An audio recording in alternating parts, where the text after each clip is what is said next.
ओम नमः सिद्धेभ्याय जय श्री ओम नमः सिद्धेभ्याय। मंगलमय मंगलकरण वीतराग विज्ञान नमो ताहि जाते भय अरहंतादि महान।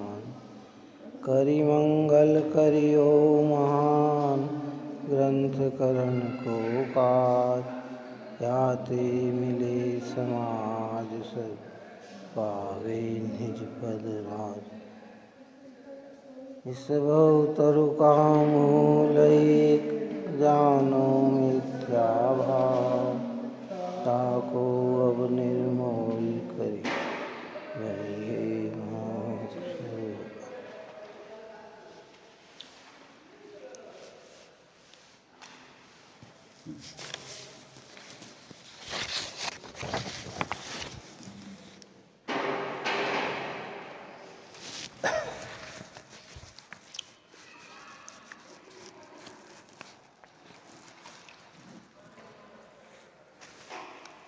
व्यवहाराभासी मिथ्या दृष्टि के प्रकरण के अंतर्गत में 4 प्रकार के व्यवहाराभासी बतलाए।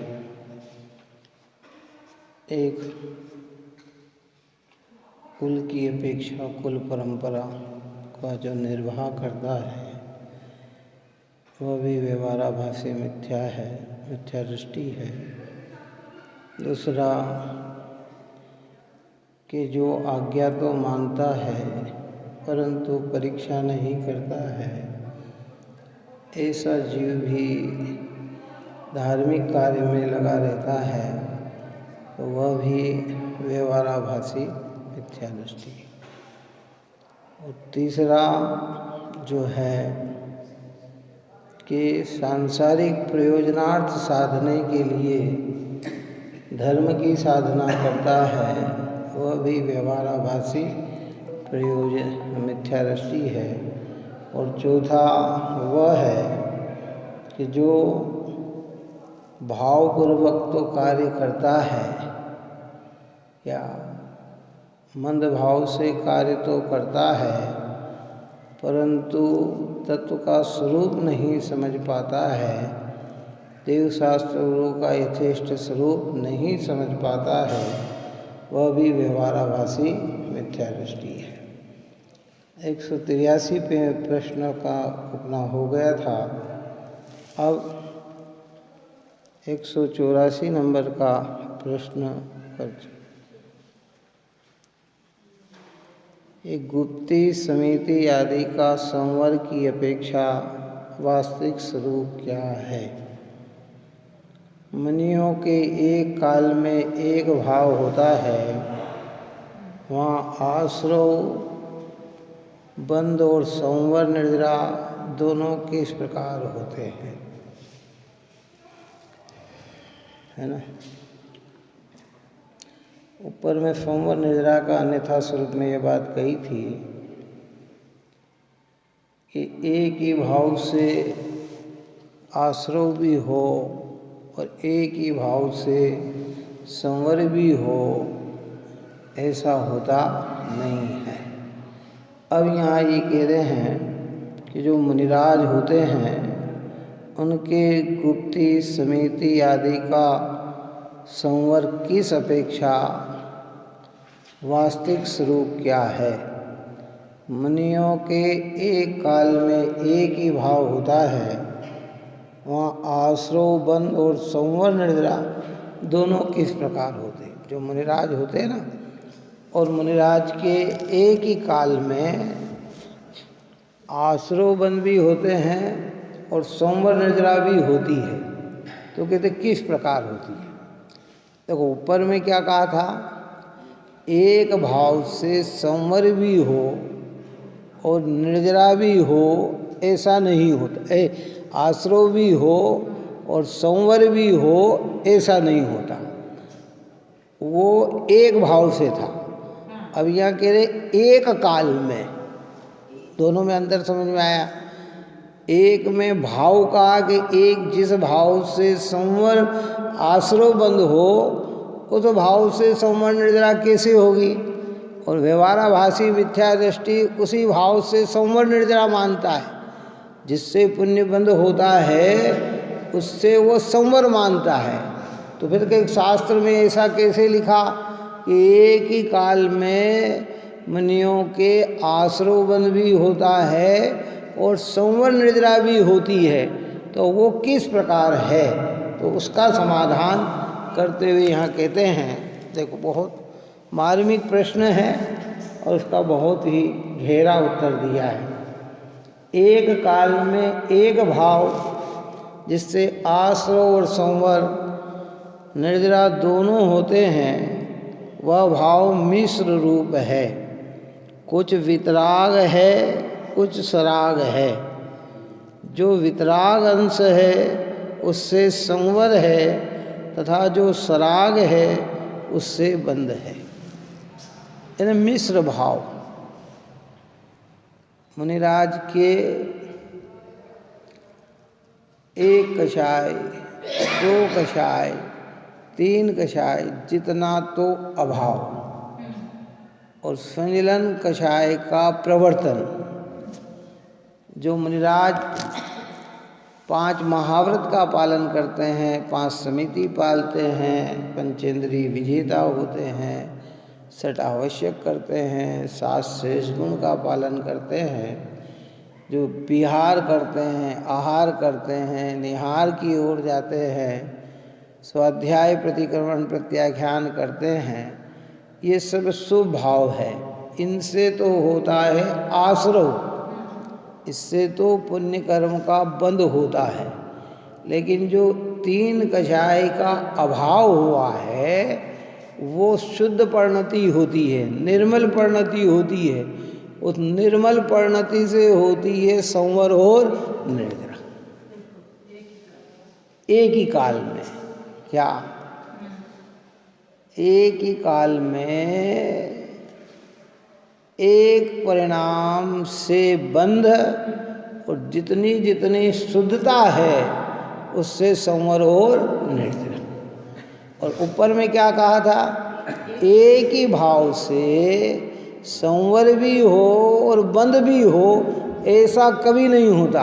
पर व्यवहाराभासी ये मानता है कि दया दान पूजा भक्ति व्रत आदि करने से संवर होता है। यहाँ कहते कि नहीं भाई, उससे बंध ही होता है, पाप का बंध नहीं होता है, पुण्य का बंध होता है, पर होता बंध ही है। और जितने भी ज्ञानी, जैसे चौथे गुण स्थान वाला सम्यक दृष्टि है, हमारे यहाँ शास्त्रों में गुण श्रेणी निर्जरा का भी वर्णन आता है। काय का आता है? गुण श्रेणी निर्जरा।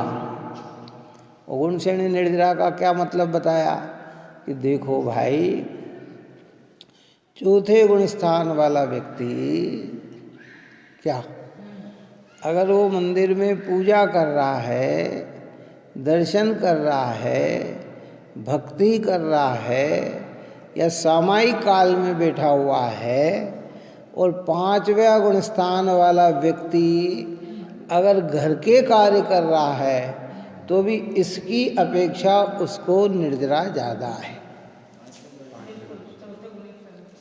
किसकी अपेक्षा? चौथे से 5वें की अपेक्षा। क्यों? कि उसके 2 कषाय का अभाव है और इनके 1 कषाय का। अब 5वें गुण स्थान वाला व्यक्ति सामायिक में बिल्कुल बैठा हुआ हो, पंचम गुण स्थान का चाहे एलक छुल्लक ही क्यों ना हो, एलक जी छुल्लक जी ही क्यों ना हो, अर्जिका माता ही क्यों ना हो, वह पंचम गुण स्थान में सामायिक में बैठी है, और 6ठे गुण स्थान में मुनिराज आहार लेने जा रहे हैं, तो भी इनसे उनकी विशुद्धि ज़्यादा होने से उनकी निर्जरा ज़्यादा है और इनकी निर्जरा कम है। तो एक ही काल में मुनि के संवर और निर्जरा कैसे होती है और आश्रव और बंध कैसे होता है कि जितना जितना शुभ भाव है उतना उतना आश्रव और बंध है, और जितनी जितनी शुद्धता है उतनी उतनी संवर और निर्जरा है। हाँ, मुनि की अपेक्षा भी है, पंचम गुण स्थान में भी लागू पड़ता है। पंचम गुण स्थान में भी 2 कषाय जितनी शुद्धता प्रकट हो गई ना। अविरत सम्यक दृष्टि को 1 कषाय जितनी शुद्धता हो गई। हम अपने यहाँ क्या कहा गया कि सम्यक दृष्टि जीव युद्ध के मैदान में हो, चक्रवर्ती का दृष्टांत दे रहे हैं, और मिथ्या दृष्टि मंदिर में हो तो भी विशुद्धता युद्ध वाले को ज़्यादा। परिणाम तो अशुभ है, लेकिन एक कषाय के अभाव जितनी शुद्धता है, और इसको एक भी कषाय का अभाव नहीं हुआ, इसलिए पूरी अशुद्धता है। अब छठे गुण स्थान, 7वें गुण स्थान के बाद उतरते हुए छठे गुण स्थान में भी अनंतानुबंधी नहीं है, अप्रत्याख्यान नहीं है, प्रत्याख्यान नहीं है, संजलन है ना। अनंतानुबंधी जाने से स्वरूपाचरण चारित्र हो गया, अप्रत्याख्यान जाने से एक देश चारित्र हो गया, प्रत्याख्यान जाने से सकल चारित्र हो गया। लेकिन अभी संजलन होने से अभी यथाख्यात नहीं हुआ। क्या नहीं हुआ? तो वो यथाख्यात कब तक नहीं होगा? जब तक श्रेणी चढ़कर मोहों का छीण नहीं कर देंगे तब तक यथाख्यात नहीं होगा। परंतु 3 कषाय के सद्भाव में जो मुनिराज हैं उनके जो प्रवृत्ति चल रही है वो तो शुभ रूप है, और जो निर्मलता है वो शुद्ध रूप है। तो शुद्धता से आश्रव बंद नहीं, और शुभ से आश्रव और बंद है। आई बात समझ में नहीं आई है? सराग यानी राग सहित परिणाम। अब फराग जब कह दिया ना तो यहाँ पाप का भाव नहीं लेना। कौन सा राग है, लेकिन धार्मिक राग है। सराग में कहा ना, दया का, दान का, पूजा का, भक्ति का, जीव को देख के चलने का, ये सब भाव सराग हमारे कहलाते हैं राग है। उस राग के 2 भेद किए गए, तो एक अशुभ राग और एक शुभ राग है ना। और सम्यक दृष्टि को राग होता है, तो जो सम्यक तो होता है या सम्यक चारित्र होता है, तो एक कहते हैं कि एक सराग चारित्र और एक वितराग चारित्र। तो जो सराग चारित्र है वो व्रताधिक रूप है, और जो वितराग चारित्र है वो कषाय के अभाव रूप है। वितराग चारित्र है वो क्या है? अभाव। अभाव का मतलब निर्विकल्प दशा का नाम है वितराग चारित्र, है ना। तो मुनिराज के 3 कषाय के अभाव जितनी शुद्धता और एक कषाय के सद्भाव जितनी अशुद्धता, जो अशुद्धता है वो बंद कराती है, और जो शुद्धता है वो संवर और निर्जरा। मुनिराज को संवर निर्जरा कब होते?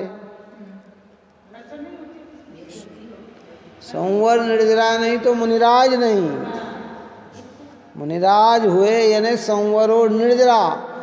नए मिथ्यात आदि संबंधी कर्म बनते नहीं, पूर्व के कर्म निरंतर झड़ते रहते हैं। ऐसी संवर निर्जरा उनके परिणामों में निरंतर चलती है। क्या अब जो वो राग भाव आया है तो उससे संजलन संबंधी कर्म का बंधन होता है। तो एक भाव से 2 नहीं होते हैं, एक काल में 2 होते हैं। कितना? एक भाव में 2 नहीं होते हैं, एक काल में 2 होते हैं। एक काल में बंधन भी होता है और निर्जरा भी होती है।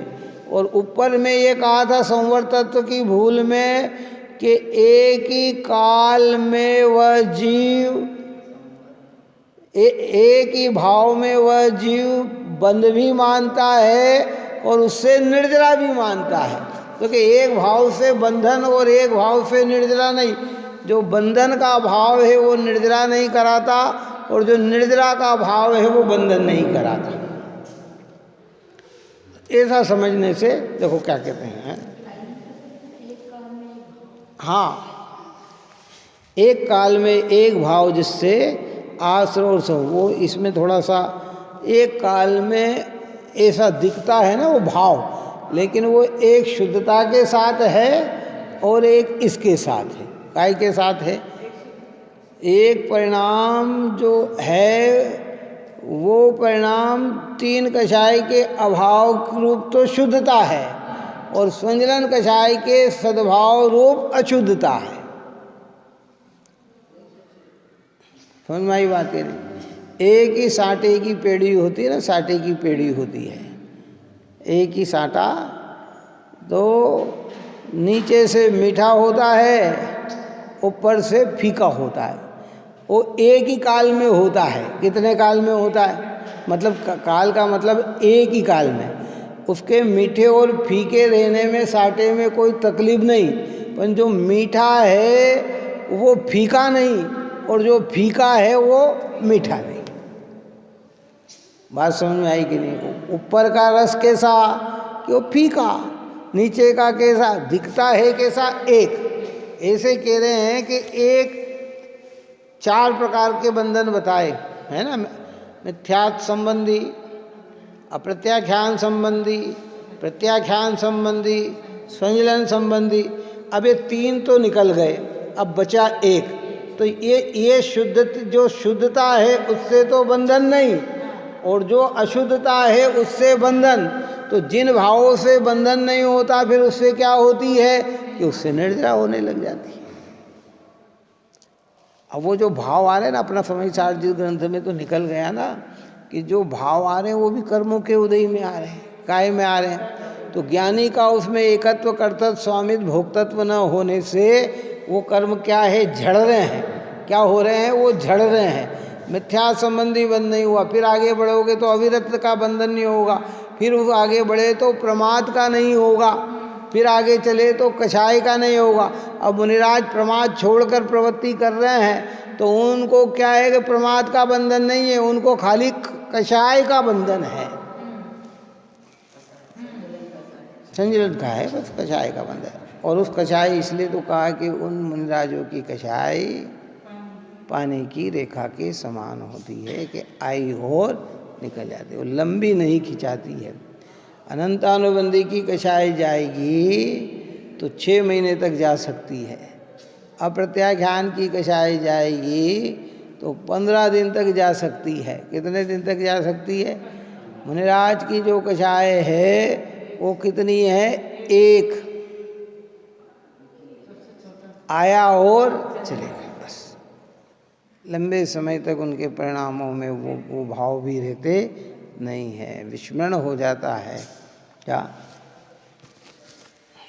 मुनियों के स्वोपयोग तथा कुछ वितराग है, कुछ सराग है। जो वितराग अंश है उससे संवर है, तथा जो सराग है उससे बंध है। मुनियों को शुभोपयोग तथा शुभ प्रवृत्ति के काल में भी निवृत्ति रूप शुद्ध परिणति चलती रहती है, वही मिश्र भाव है। गुप्ती समिति आदि में भी जो बुद्धिपूर्वक प्रवृत्ति है वह तो शुभाश्रव का ही कारण है, तथा निवृत्ति रूप जो शुद्धोपयोग रूप शुद्ध परिणति है उससे गुप्ती समिति आदि सहजी फलती है, वह संवरोध निर्जरा का कारण है। मतलब अकेले गुप्ती समिति पालना तो शुभ भाव ही है, लेकिन तीन कषाय के अभाव में जो पाल रहे हैं ना, वो संवर निर्जरा है। संवर निर्जरा क्या है? अभी किसी व्यक्ति ने कहा कि भाई हम तो ये गुप्ती पाल रहे हैं और तीन कषाय का अभाव नहीं है, तो वो तो पूरा बंधन बंधा रही है। अब तीन कषाय का अभाव पूर्वक वो कर रहा है, तो जो प्रवृत्ति कर रहा है वो तो शुभ भाव है, लेकिन जो तीन कषाय का अभाव हुआ ना, वो शुद्ध भाव है। तो शुद्ध भाव से संवर और निर्जरा होती है, और आश्रव भाव से कर्म का बंध होता है।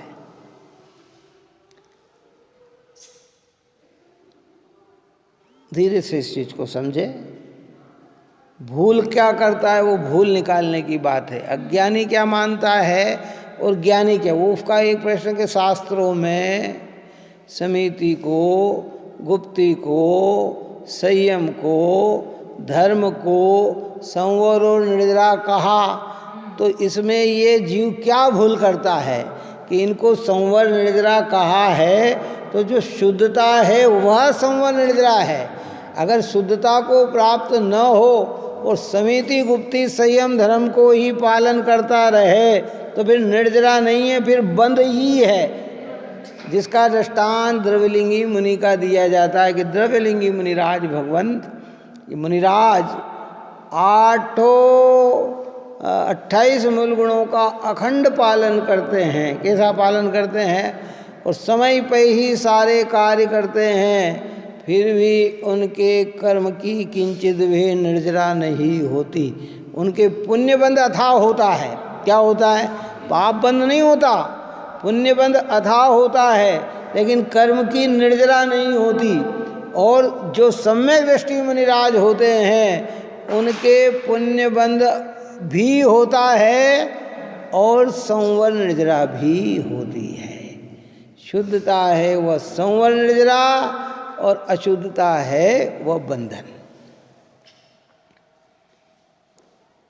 होता है। क्या है वस्तु व्यवस्था ऐसी है ना, जिसको अपन ने कल कहा था कि ऐसा आगम में आता है कि ज्ञानी के एक ही साथ एक ज्ञान धारा वर्तती है और एक कर्म धारा वर्तती है।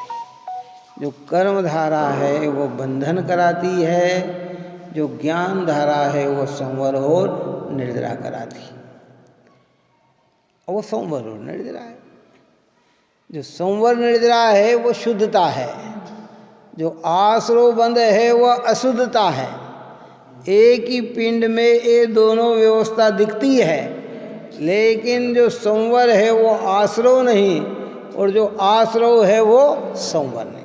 और ये क्या मानता है कि एक ही भाव से संवर भी होता है और निर्जरा भी होती है, और आश्रव भी होता है और बंध भी होता है। कौन? व्यवहाराभासी मिथ्या दृष्टि। वो यही कहता है कि भैया देखो, शुभ करते रहेंगे ना तो इससे अपने को संवर होगा, निर्जरा होगा। लेकिन यहाँ कहते हैं कि शुभ भाव से संवर निर्जरा नहीं होते। क्यों तर्क दिया कि जो भाव बंध का कारण है वो भाव संवर निर्जरा का कारण कैसे हो सकता है? कारण विधानो कार्याणि, जिसमें अशुद्धता है वह शुद्धता का कारण कैसे बन सकती है? तो शुद्धता का कारण क्या है कि सम्यक दर्शन ज्ञान और चारित्र है। शुद्धात्मा का अभाव पूर्वक अनुभव पूर्वक जितनी जितनी कषाय का अभाव हुआ वह शुद्धता संवर और निर्जरा है, और जितनी जितनी कषाय का सद्भाव है उतना उतना आश्रव बंध है। अब सम्यक दृष्टि के एक कषाय जितना कर्म का बंध का अभाव और 3 कषाय जितना कर्म का बंधन। अपन ऊपर में चला ना अपना प्रकरण कि मिथ्या दृष्टि के हर परिणाम में अनंत संसार बढ़ता है। सम्यक दर्शन प्राप्त होते ही संसार का बंध तो होता है, पर अनंत संसार का नहीं होता। अब ऐसे ही चौथे गुण स्थान से जब 5वें गुण स्थान में आएगा तो 2 कषाय का अभाव होने से 2 कषाय के सद्भाव जितना बंधन और 2 कषाय के अभाव जितनी संवर और निर्जरा, और ऐसे मुनिराज हो गया तो 3 कषाय जितना बंधन का अभाव और 1 कषाय जितना बंधन, और अरिहंत बन गए, यथाख्यात चारित्र में आ गए, तो फिर किसी भी प्रकार का कोई बंधन नहीं होता।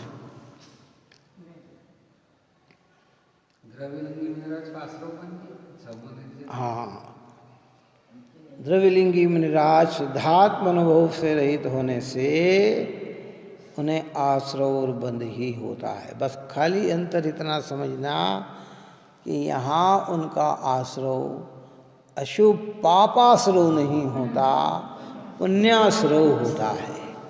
ऐसा नहीं समझना कि उनके कोई नरक बनता हो, कि तिरंज गति बनती हो, कि दुर्गति बन जाती हो, कि नहीं।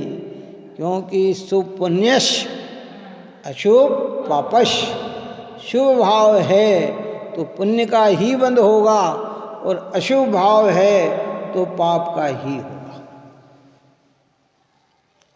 अज्ञानी ऐसा मानता कि एक ही भाव से संवर भी होता है और एक ही भाव से आश्रव भी होता है, एक ही भाव से बंध भी होता है और एक ही भाव से निर्जर। सिद्धांत में शुभ और अशुभ भाव को बंध रूप कहा कि निर्बंध कहा?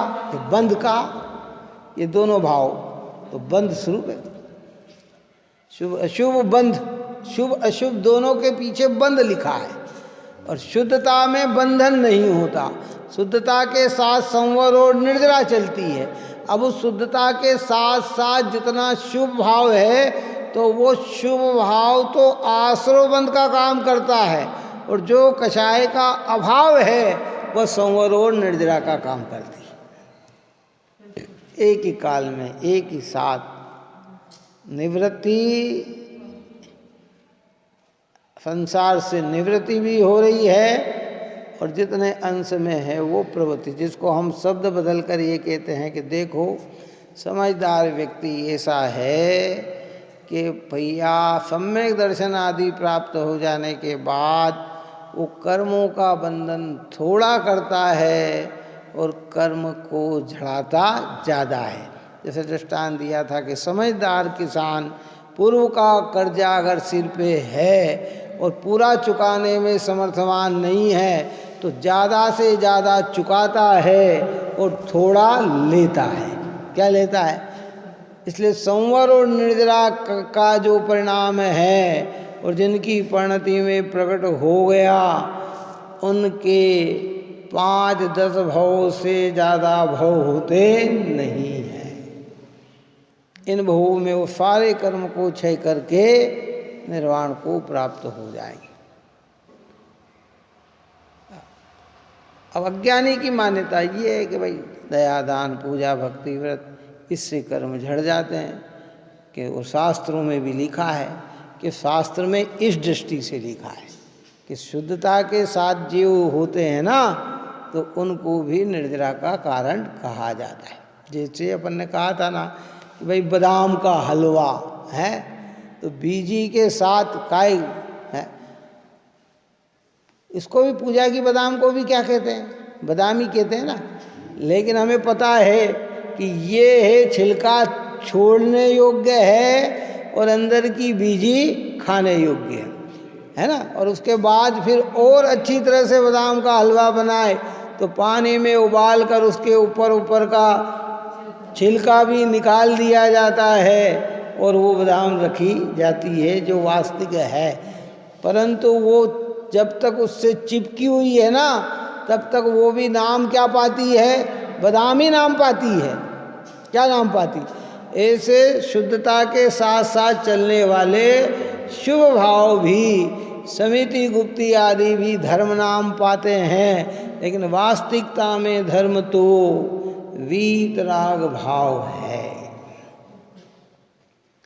इसलिए कल अपन ने कहा था कि भैया जयचंद जी छाबड़ा ने बहुत अच्छी उत्कृष्ट बात लिख दी क्या कि निज स्वरूप में लीनता, निश्चय, संवर, जान और समिति, गुप्ती, संयम, धर्म करे पाप की हान।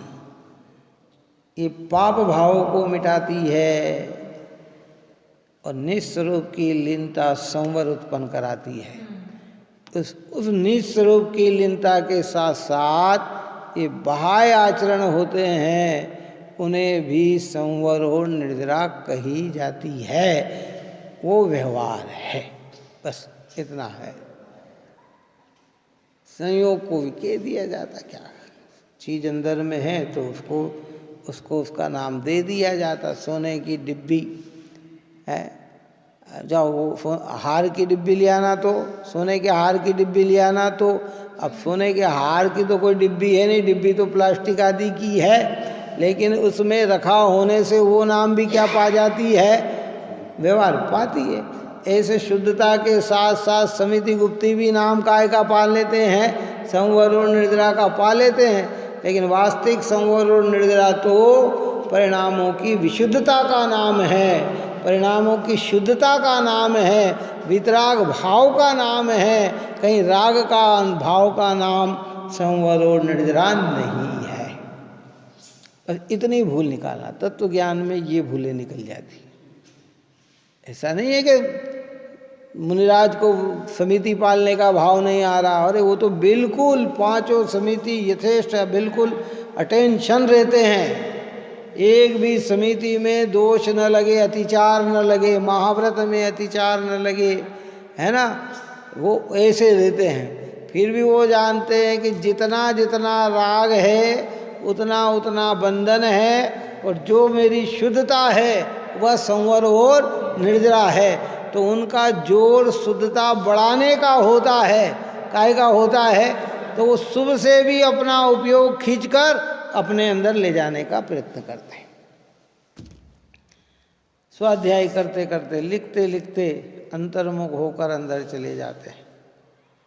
अभी हमारे सामने कोई पढ़ रहा तो हम तो यही कहेंगे कि ये धर्म कर रहे हैं, धर्मात्मा है, और व्यवहार ऐसा भी कहा जाता है। पर वास्तविक धर्मात्मापना क्या है? आत्मा का अनुभव धर्मात्मापना है कि शुभ राग धर्मात्मापना है? कि शुभ राग को धर्मात्मा का आरोप देना ये व्यवहार है। बस इतनी बात है कि ये सब व्यवहार है। क्या ऐसे यहाँ कहते हैं कि भाई वह मिश्र भाव है। गुप्ती समिति आदि में भी जो बुद्धिपूर्वक प्रवृत्ति है वह तो शुभ भाव शुभाश्रव का ही कारण है, तथा निवृत्ति रूप शुद्ध उपयोग तथा शुद्ध परिणति है, उससे गुप्ती समिति आदि सहजी फलती है, वह संवर निर्जरा का कारण है। एक ही काल में जीव के दो परिणाम होते हैं, उसमें कुछ अन्यथापना नहीं है।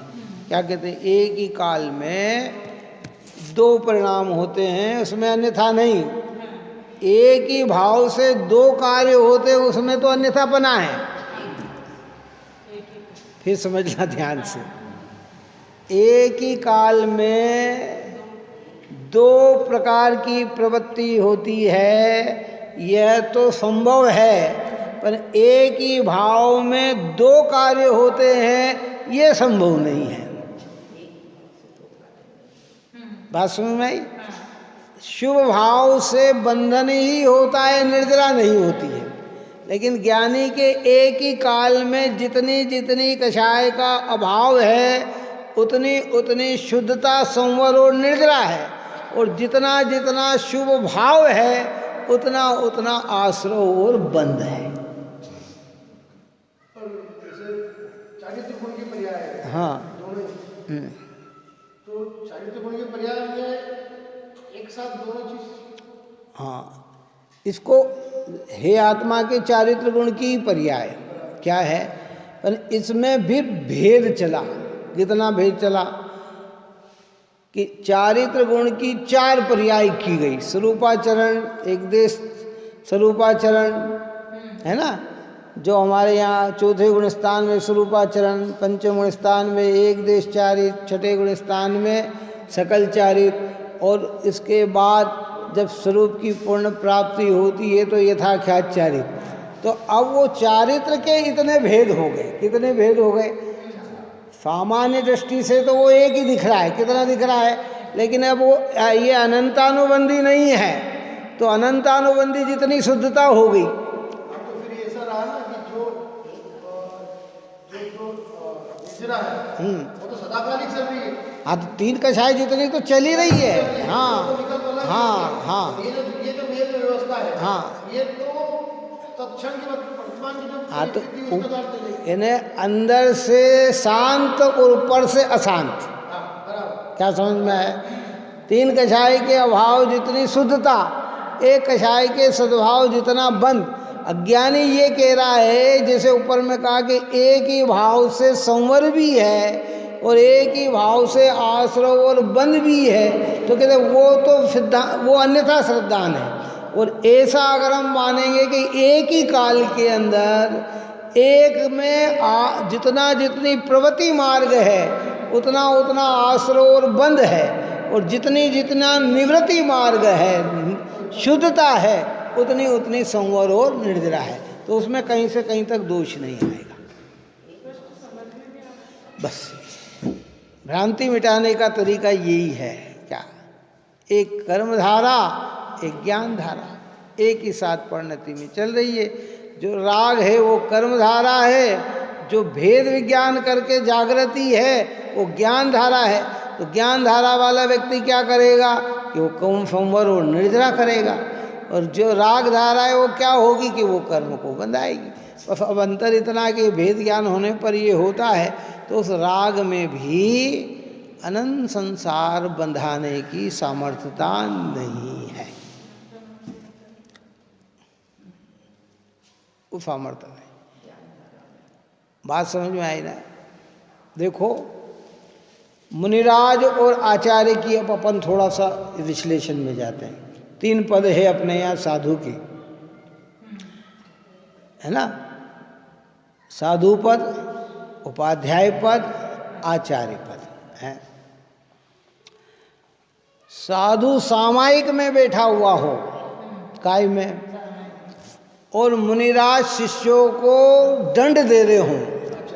हाँ, आचार्य शिष्य को दंड दे रहे हों, और एक साधु सामायिक में बैठा है, फिर भी परिणामों की निर्मलता किन के अंदर ज़्यादा है कि आचार्य के अंदर ज़्यादा है?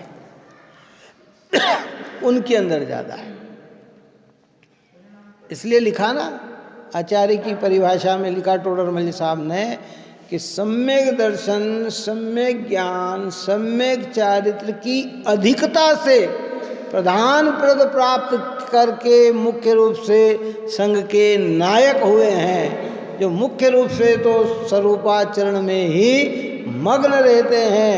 रागांश का उदय आए तो दीक्षा शिक्षा देने का भाव करते हैं।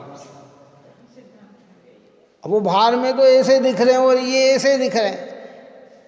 अब 4 गुण स्थान वाला व्यक्ति मंदिर में बैठा, 5म गुण स्थान वाला व्यक्ति बाहर जा रहा है, तो उसके 2 कछाई जितनी विशुद्धता है ना, तो इसकी अपेक्षा तो उसके परिणाम कैसे हैं? निर्मल हैं। तो उसकी निर्जरा अधिक है। इसको कहते हैं गुण श्रेणी निर्जरा। 1 से गुण स्थानों में निर्जरा अधिक होने लग जाती है। मतलब गुण जैसे जैसे गुणों की होती है, निर्जरा अधिक होने लगे। अज्ञानी को भ्रम ये हो गया कि एक ही भाव से मुझे कर्म भी बनता है और एक ही भाव से मुझे तो अज्ञानी तो वो मानता ही ऐसा है कि शुभ भाव से हमें संवर और निर्जरा होती है।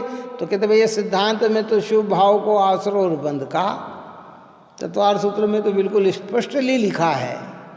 पुण्य आश्रयों के कारण में व्रताधिक सबकी चर्चा लिखी, देवायु बंध के कारण में अज्ञान पूर्वक किया गया तपस्चरण मंद कषाय का परिणाम संयम का भाव, इस सबसे देवायु कर्म का बंध होता है, ये लिखा है। शुभ पुण्यस्य अशुभ पापस्य, शुभ भाव से पुण्य कर्म का बंध होता है। तो जिन भावों से बंधन हो उन भाव से संवर निर्जरा कैसे हो सकती है? और यहाँ कह रहे हैं कि जो भेद पड़ने पर एक क्वालिटी का बंधन और 3 प्रकार से अबंधन, वो संवर और निर्जरा है। अब मुनिराज हार लेने जा रहे हैं ना, तो भी संवर निर्जरा है।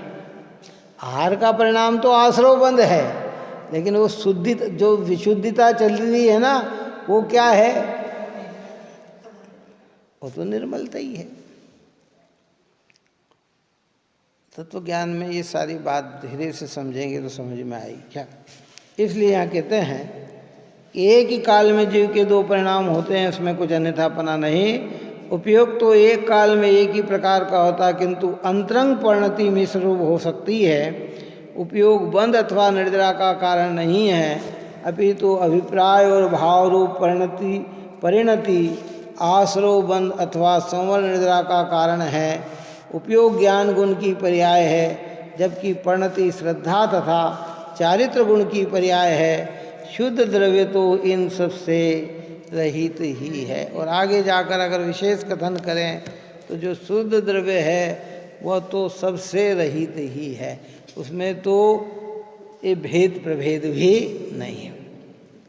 लेकिन जितना जितना भाव है उतना उतना शुभ का बंधन, और जितनी जितनी शुद्धता है उतनी उतनी संवर और निर्जरा है।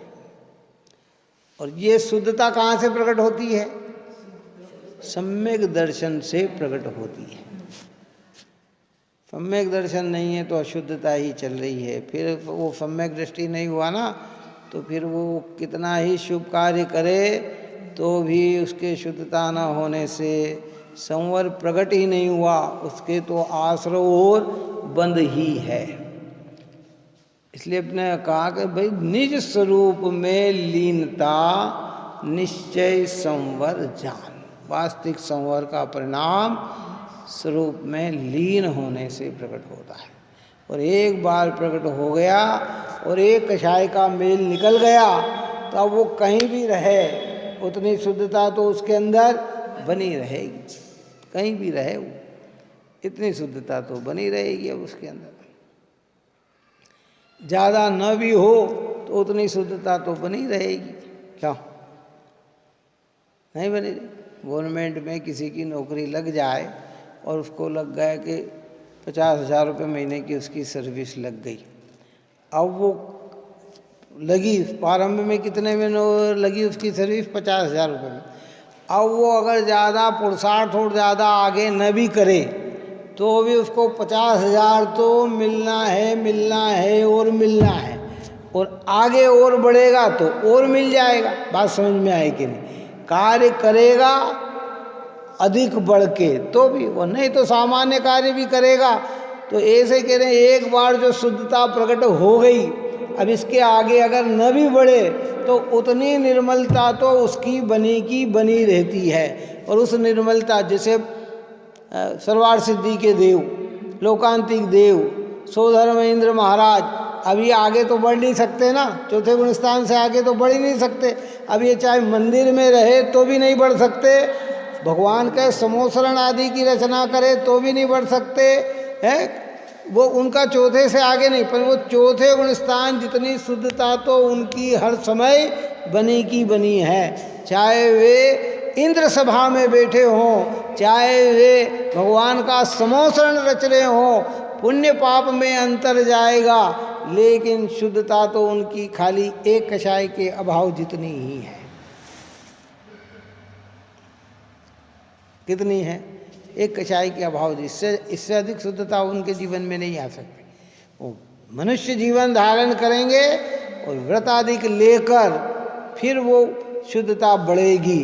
और ये जब पूरी हो जाएगी तो पूरी ही अशुद्धता उनकी क्या होगी? खत्म हो जाएगी, सारी अशुद्धता खत्म हो जाएगी। इसलिए शांति से इस विषय में विचार करें। भूल कहाँ रह जाती? इस प्रकरण काय के अंदर था धर्मधारक व्यवहाराभासी जो होता है ना, धर्म की भावना से ही धार्मिक कार्य करता है, लेकिन आत्मा को न जानने से वो उन भावों से ही संवर और निर्जरा मानता है। तो उसे यहाँ समझा रहे हैं कि वो संवर निर्जरा नहीं है, वो आश्रय और बंध ही है। तो क्या मुनिराज के फिर समिति आदि पालते शास्त्र में इनको निर्जरा ने क्यों कहा? कि वो इसलिए कहा कि 3 कषाय के अभाव में मुनिराज जो प्रवृत्ति करते हैं तो अंदर में कषाय का अभाव है, वह तो संवर और निर्जरा है, और जो परिणाम आते हैं वे आश्रय और बंध है। परंतु उन अंतरंग परिणाम को लक्ष्य में रखकर समिति गुप्ती आदि को भी निर्जरा कहा गया है, उन्हें भी संवर और निर्जरा कहा गया। अगर शुद्धता नहीं है तो फिर वो समिति और गुप्ती का परिणाम भी काय का ही है, क्या आश्रय बंध का ही है। द्रव्यलिंगी पूरी समिति पालता, पूरी गुप्ती पालता है, लेकिन आत्मानुभव न होने से उसके खाली एक आश्रय बंध ही है, उसके संवर निर्जरा प्रकट ही नहीं हुई।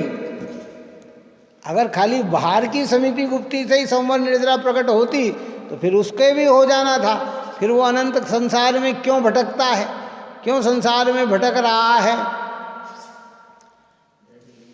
भाई प्रभु परिवर्तन में तो कहा ना कि ये जीव तूने इतना इतना इतना इतना इतना द्रव्य परिवर्तन किया, इतना भाव परिवर्तन किया, इतना क्षेत्र परिवर्तन किया, इतना काल परिवर्तन किया है कि एक एक में अनंत अनंत काल लग जाते हैं कि भाव परिवर्तन करके तू शुभ भाव करके ग्रीवेक चला गया और फिर संसार में।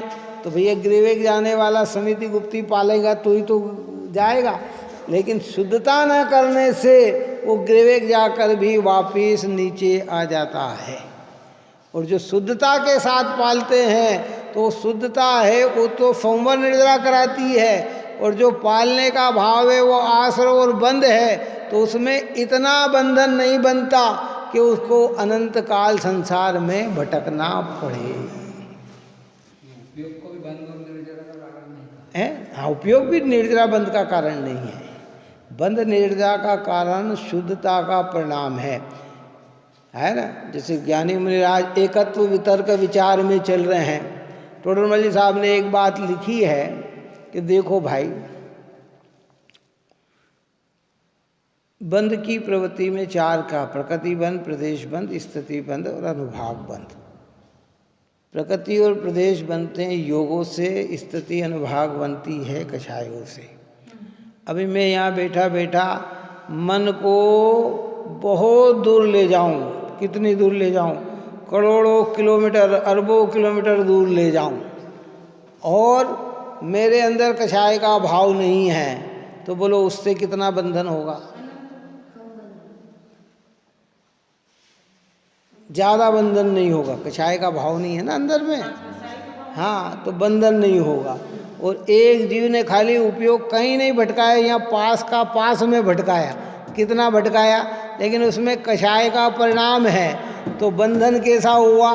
तो बंधन का कारण उपयोग का भटकना नहीं, बंधन का कारण तो अंदर की कषाय।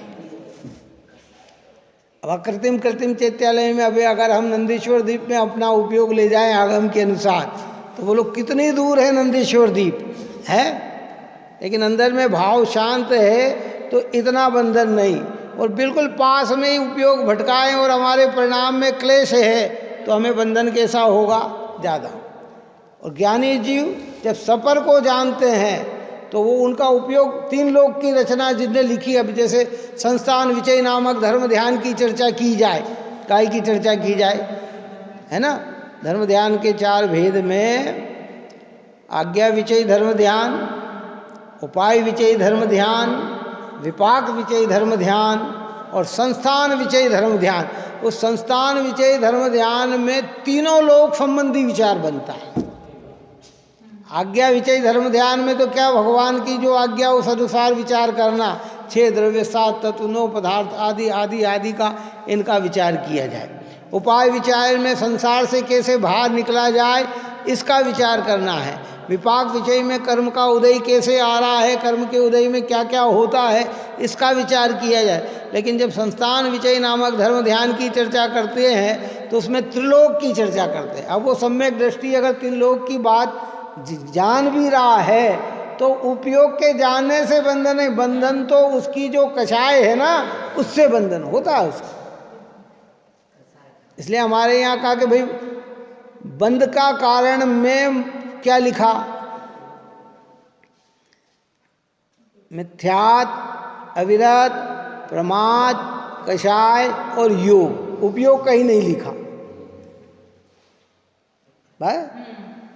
आपके परिणाम में मिथ्यात्व है तो आपको बंधन है, आपके परिणाम में अविरत हिंसा आदि का भाव है तो आपको बंधन हो रहा है, आपके परिणाम में प्रमाद है तो आपको बंधन हो रहा है, क्रोधादि कषाय है तो बंधन हो रहा है। और योग की चंचलता जो होती है वो कषाय के अनुसार ही होती है। ज्ञान बंध का कारण नहीं है, ज्ञान तो जानने का काम करता है, उसके साथ जो अशुद्धता है वह बंद कराती है, और अशुद्धता मिट जाए तो क्या करें। जब मन परे ज्ञान में क्या होता है, देखो प्रकरण में सब बात निकल रही है आपके भाग्य से। ये सब केवल ज्ञान में तो पूरा विश्व ऑटोमेटिक जानने में आता है, भगवान कहीं जानने नहीं जाते। लेकिन मन परे ज्ञान में गणधर भी 45 लाख योजन की व्यवस्था में उपयोग लगाते हैं तो समझ में आता है। काय में समझ में आता है। अभी यहाँ बैठे हैं तो विचार करें कि चलो विदेही क्षेत्र में सिमंदर भगवान के समोसरण में क्या हो रहा है तो उन्हें पता लग जाएगा, वो जोड़ लगाएंगे लग जाएगा। 2.5 द्वीप के अंदर की जितनी भी प्रवृत्ति है वो उनके ज्ञान का विषय बन सकती है। तो वो जो जाना वो बंधन नहीं, जिस भाव से जाना वो भाव बंधन का कारण है। काय का कारण है, वो इसलिए उपयोग से बंधन नहीं होता। बंधन के साथ जो कषाय है ना, पर व्यवहार में ऐसा कहा जाता है। जैसे कहा ना अशुभोपयोग, तो पाप का बंध का कारण कौन सा? अशुभ उपयोग। तो अशुभ में उपयोग लगा, बंध का कारण तो अशुभ है, लेकिन कहने में क्या आता है? अशुभोपयोग। शुभोपयोग, बंध का कारण तो वो शुभ भाव है, पर शुभ भाव में उपयोग लगा तो आरोप काय पे आ गया? शुभोपयोग। शुद्धोपयोग, कि उपयोग तो जो है सो है, पर वो शुद्धता को के साथ है, तो कहते हैं ये संवर और निर्जरा के कारण है। शुद्धोपयोग संवर निर्जरा का कारण, शुभोपयोग पुण्य बंध का कारण, अशुभोपयोग पाप बंध का कारण। लेकिन बंध का कारण तो शुभ अशुभ और शुद्ध है। हाँ, ज्ञान गुण की पर्याय लिखा ना, परिणति सब जीवन की तीन भांति वर्णी, एक पुण्य एक पाप एक राग हरणी। का है?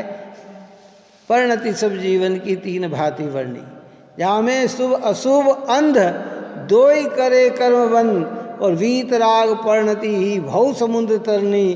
परिणति सब जीवन की तीन भांति वर्णी। जावत शुद्धोपयोग पावत नाही मन, तावत ही करण योग कही शुभ करनी। कि जब तक परिणामों में पूर्ण शुद्धता प्रकट न हो जाए, तब तक जीव को करने योग्य अगर कोई कार्य है तो शुभ के कार्य करना चाहिए, परंतु शुभ का कार्य बंध रूप ही है, संवर निर्जरा रूप नहीं है। इस प्रकार की ये चर्चा यहाँ की है। आगे और भी प्रश्नोत्तर होंगे। गहरी बात है। टोडरमल साहब ने धन्य है कि उन्होंने बहुत गहरा अभ्यास करके और आंतरिक भूलों पे कुठाराघात करते हुए हमारी वो भूलें निकाली है जो अनादि से निकल नहीं पाई थी।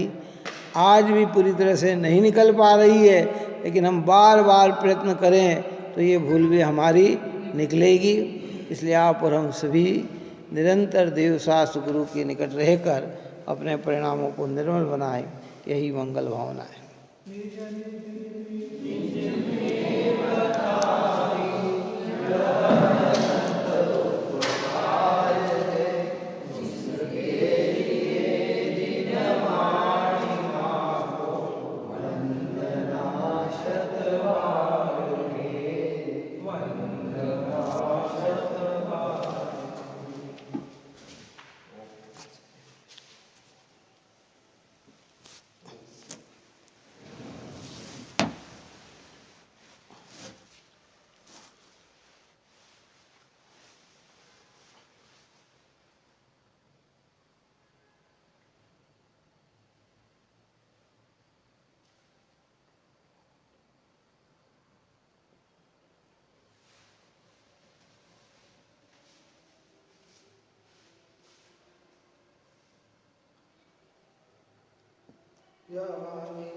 ज्ञान से